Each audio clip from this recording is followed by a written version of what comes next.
This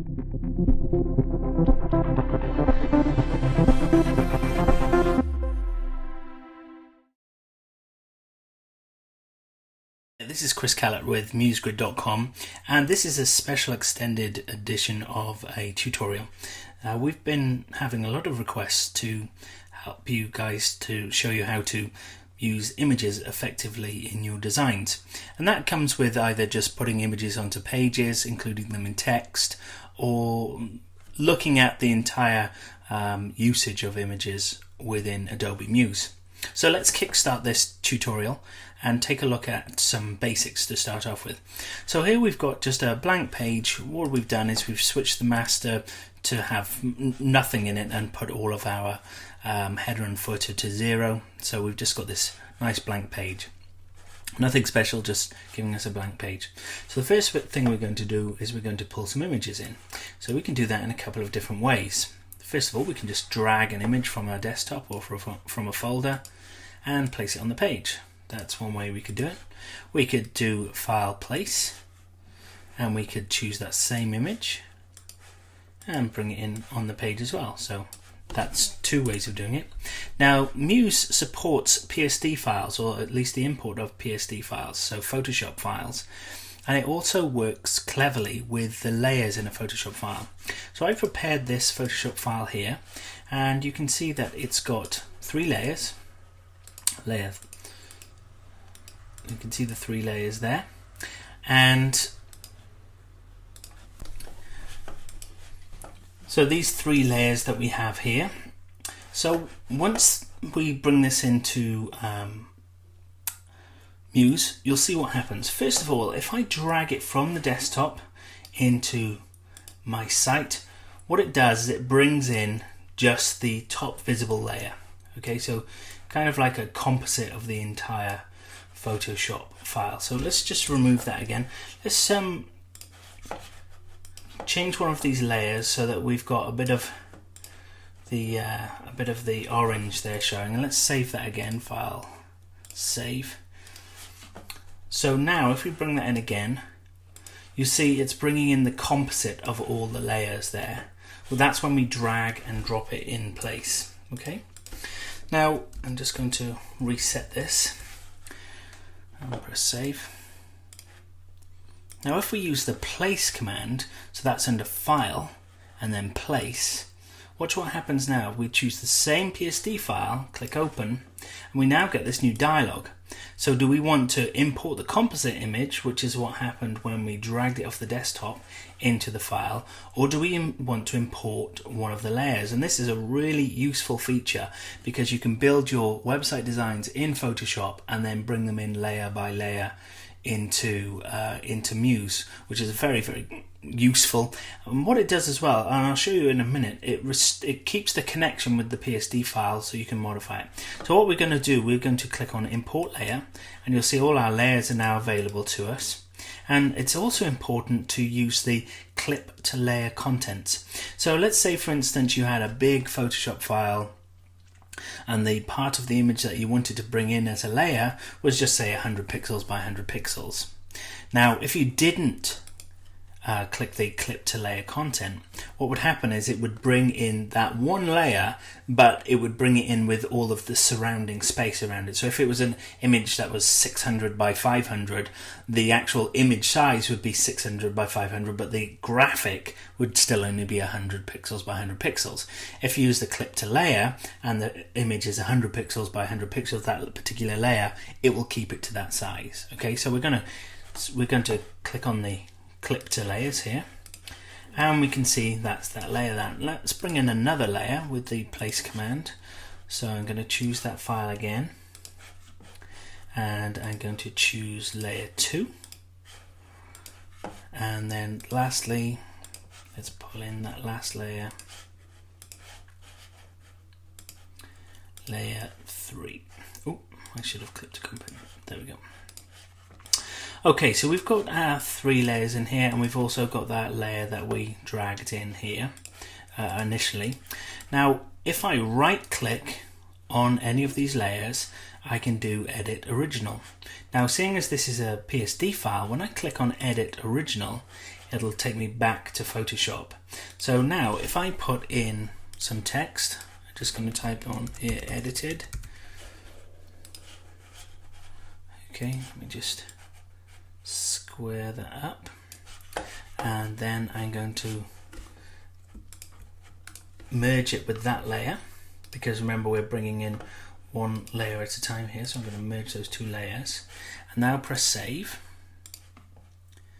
We go back to Muse and it updates, and there you can see the text that I just put in there. And all of the other layers are independent, they haven't been modified, so that just this one layer has been modified. So that's really useful as well. If you use PSDs rather than bringing in pre-sliced up images like GIFs, JPEGs, if you bring the PSDs into Muse, then you can still edit them. So if you wanted to make some changes, you could just go back to the Photoshop file, save it, and it would automatically update your Muse page. That's really useful if you're in the process of building a site for a client, because it means you don't have to re-export those images out. So that's really useful. Now let's just publish this. Let's do some modifications and then publish this to see what it does with all of those layers, because remember they started off as PSD files, so what do they become when we upload the site? But before we do that, I'm just going to show you some resizing features that we've got. So if we want to resize an image, by default, if you grab the corner, you can resize it, okay? And it will resize proportionally. This is really useful because very often in a lot of other products, when you're resizing, you have to press the Shift key to lock the proportionality of it. However, in Muse, the Shift key actually unlocks the resize by proportion. So for instance, if I press Shift while I'm using this image, you see I can rescale it to whatever dimensions I want. Whereas if I take my finger off Shift, I can resize it down and it's all proportional. Okay, so we've got our 3 layers there. Now if I click on, I'm going to export this site as HTML. I'm going to support it to this test folder that I've preset up. So there's our page. Now let's open that test folder and see what Muse has done with those images. We've got our HTML pages and so on, but in the image file, can you see we've got transparent, we've got, sorry, not transparent, these are all JPEGs. Now, what's going to happen if I put some transparency on this? So I've got this fill color here. I'm going to drop the opacity of this image layer down in Muse, and I'm going to do export as HTML, go through the same process again. So we've got that transparent layer now. Let's see what happens in the images now. There's still JPEGs, which is absolutely fine. That's exactly what we wanted them to be, but we're just using CSS to drop the transparency down. Now let's see what happens. I've got that transparency. Let's put the transparency back up, but I actually want this image to have round corners. So I'm going to switch on the rounded corners, and I'm going to also switch on a border. Now let's file, export as HTML. So we've got that now, that image with borders. Let's open it up in our images, and now you'll see that that image is now a PNG file. So what Muse has done is it's realized that we actually are modifying the image within Muse, and it's done a little bit of image editing, but it's also exported it out as a transparent PNG. So it's very clever the way that Muse handles images, so that you can apply these different effects in real time, and it will export the appropriate image. So that means we've still, when we put this, let's bring this to the front, when we put this image over other images, we've still got the round corners because it's now a transparent PNG, even though it started off as a Photoshop file and was exported out as a JPEG. Now we've done some modifications to it. Muse knows that and turns it into a PNG file. So let's just apply some effects to it as well. Let's put a drop shadow on it, and let's just put a bevel on it as well. Okay, now if we export that out again, File, Export as HTML, we've got our shadow there. And if we take a look at images, you can see that the drop shadow has been applied to the actual PNG as transparency. However, if we did the same thing with what's going to be a JPEG file, let's see what happens then. So I'm going to put some drop shadow on it. Let's do File, Export as HTML. Open up our test file. And you can see now that that one is a transparent PNG as well.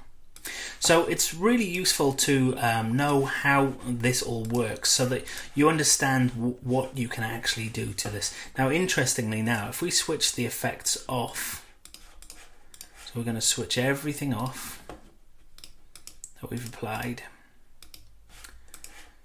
and then we'll do File, Export again. Okay, and let's take a look at our files. So now those layers are back to being JPEGs again, because Muse decides that, well, they're better off being JPEGs for their file size, so it exports them as JPEG because no transparency is needed. So that's bringing in images into the pages. What else can we do with them? Okay, so we've got this large image here. Now if we double click on it, we'll see that the bounding box turns to an orangey color here, and we can actually move the image around within its frame. So by double clicking on the image, what we've actually done is converted the image bounding box into I think it's either a div or a span, but certainly a HTML element where the image then becomes the image area, dimensions, the bounding box, then becomes a clipping path for the image inside it. And I'll show you exactly what that means, the kind of things you can do. So this image here, I'm going to just move it in its bounding box here, and then if I click on the fill here, you can see I've now got a fill in that image. So I started off with just a normal image that I dragged onto the page, but when we, if we now preview this page in the browser, I'll show you what happens with the HTML. Not that Muse is about HTML, this is just an example. You can now see that there's a div now wrapped around this image, and it's got that pink color, and the image is sitting inside it, and we've got its position set here. If we just click on, can you see what's happened there? So this, whereas this was initially just an image, the image is now within a div, and that's just by double clicking. So if I reset that, I'm just gonna undo, we go back. Now at the moment now, if we do File, Preview Page in Browser, and Inspect Element, we can see that that's just a straightforward image there. It's still set within a div, but it's just an image on the page. So we've looked at so far, we've looked at how to bring images onto the page, bringing in PSD files as layers, how to resize. We can also rotate images, and if we preview that in the browser, let's do File, Preview in Browser, we can see that if we click on this now and open up that image, the image is actually rotated with CSS as opposed to just rotating the image and then pushing out. So it keeps the edges a lot cleaner. So we can see here, let's have a look. Here we go. We've got the rotation here on using all of the different code for IE and so on. So we're using CSS to rotate the image itself, rather than what used to happen would be that this image was rotated, but then you'd get these terrible jaggy pixelated edges. So let's just reset that. So yes, we've looked at how to include images on a page, editing the image in its original source. Now if you bring a PNG file in, it will open when you click on edit original, it'll try and edit the PNG or the JPEG in whatever you've got as an image editor as default on your machine. So with a Mac, it very often opens it up in preview, whereas because it's a PSD file, then PSD files are supported, so it'll just go back to Photoshop to edit it in Photoshop. So what are we going to look at next? Well, let's remove these images for the time being. So we've used those. Let's see what else we can do with images. Now first off, I'm going to create a rectangle. We're going to leave this black border on it so we can see it. And what I'm going to do then is I'm going to go to the fill options, and this is another way of bringing images onto a page. And this works very effectively if you want to create image placeholders because you don't have the imagery yet. You can still do this, or whenever you want to use a background image. So we can set the fill color, of course, on a rectangle or on the page or on this text block, on lots of other elements. We can change the background color. We can have it as a gradient also, but we can also set an image. So I'm going to go back to my desktop and I'm going to pull in that sample image again. Now at the moment it's bringing it in as the original size, so we can see it's been clipped. So if I set it to centered, and then I've got these options here, I can do scale to fill. So what that'll do now is it will fill the image, but it may also warp the image because it's stretching its dimensions to fill the area. We can do scale to fit. Now what that does is it brings the image in, but it brings it in proportionally. So if the rectangle is bigger in any direction than the image itself, there'll be white space shown, which if I change the color, you could see would then be filled up with the color. We've also got original size, which we used for the first one.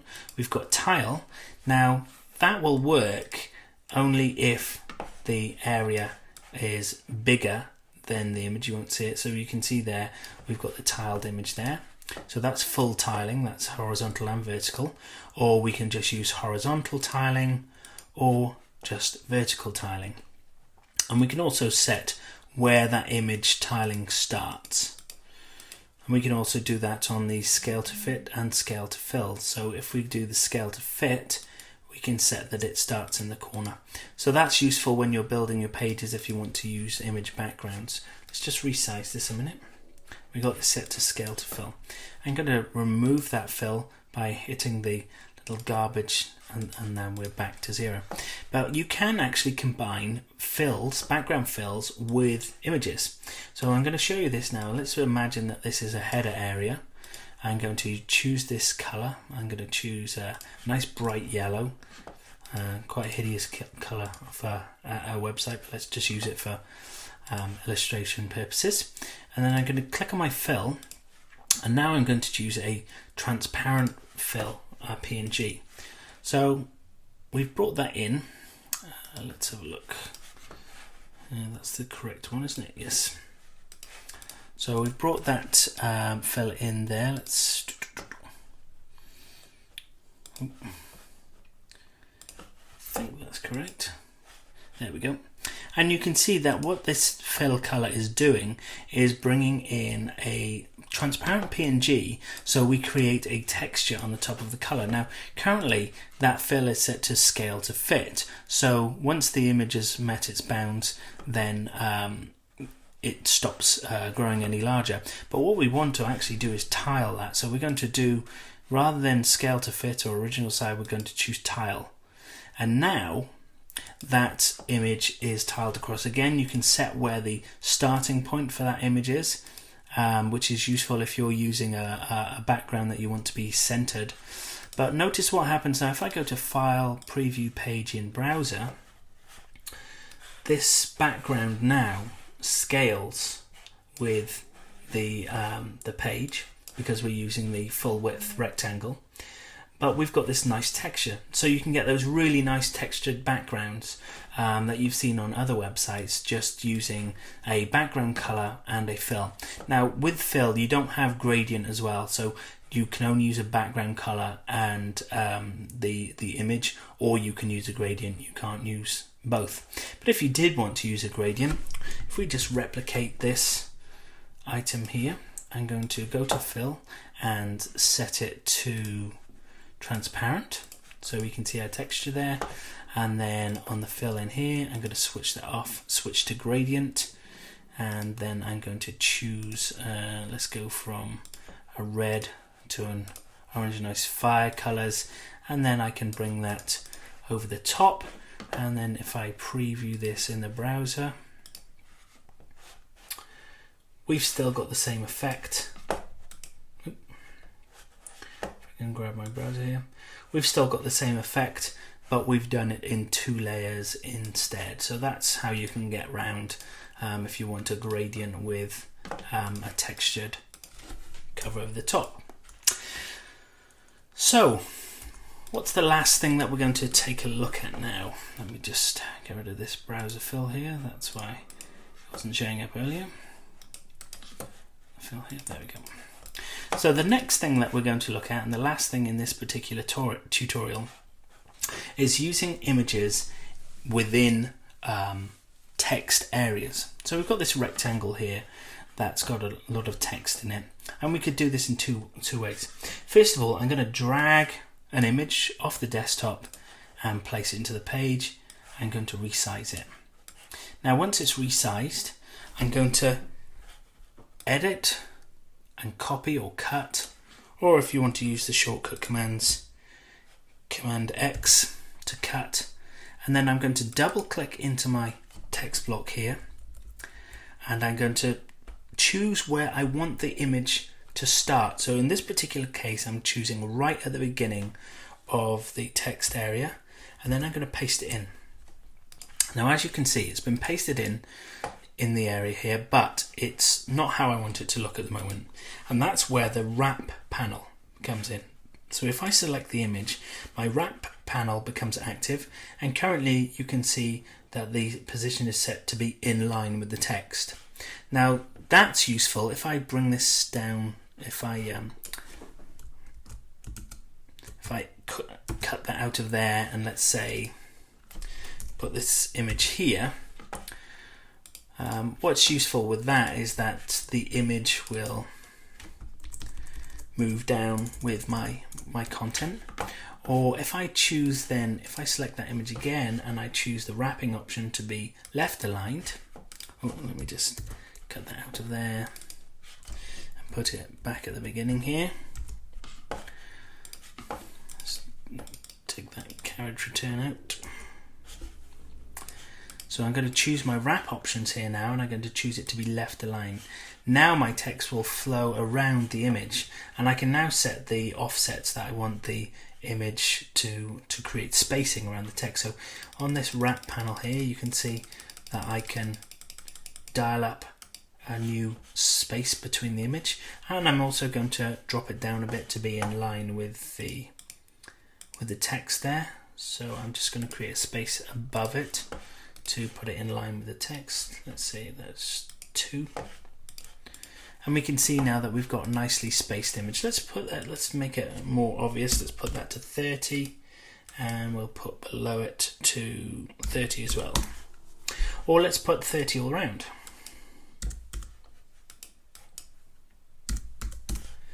So we can see now that this image is really standing out, and it will also retain its position when you resize the text. So if you've got a text box here, you can, and it will keep its flow position there.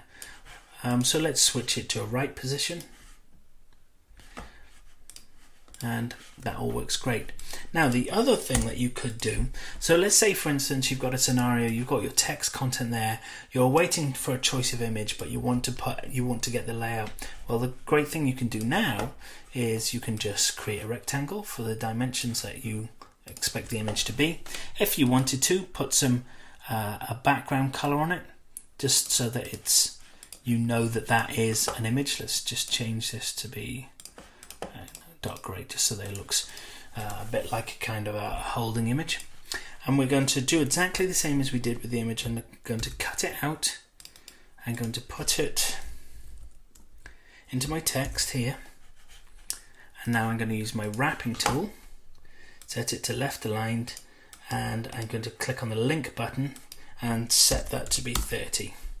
And there we've got our image, much like we did before. Now when I get the image from the client, I can click on it, choose the fill, go to select the image. I'm going to set it to be centered and scale to fit. And that, now if I take off the border as well, because I don't want that. Let's also take off the fill color to transparent. And we now have our image in place. It's very useful because it's in a rectangle now. If we wanted to swap that image out for something else, we could just go to the background fill and change it out. We can also still scale the image, and all of our spacing will retain its dimensions. So let's bring this back down, and because it's set to, the fill is set to scale to fit, the image will always scale down with it. So that's very useful.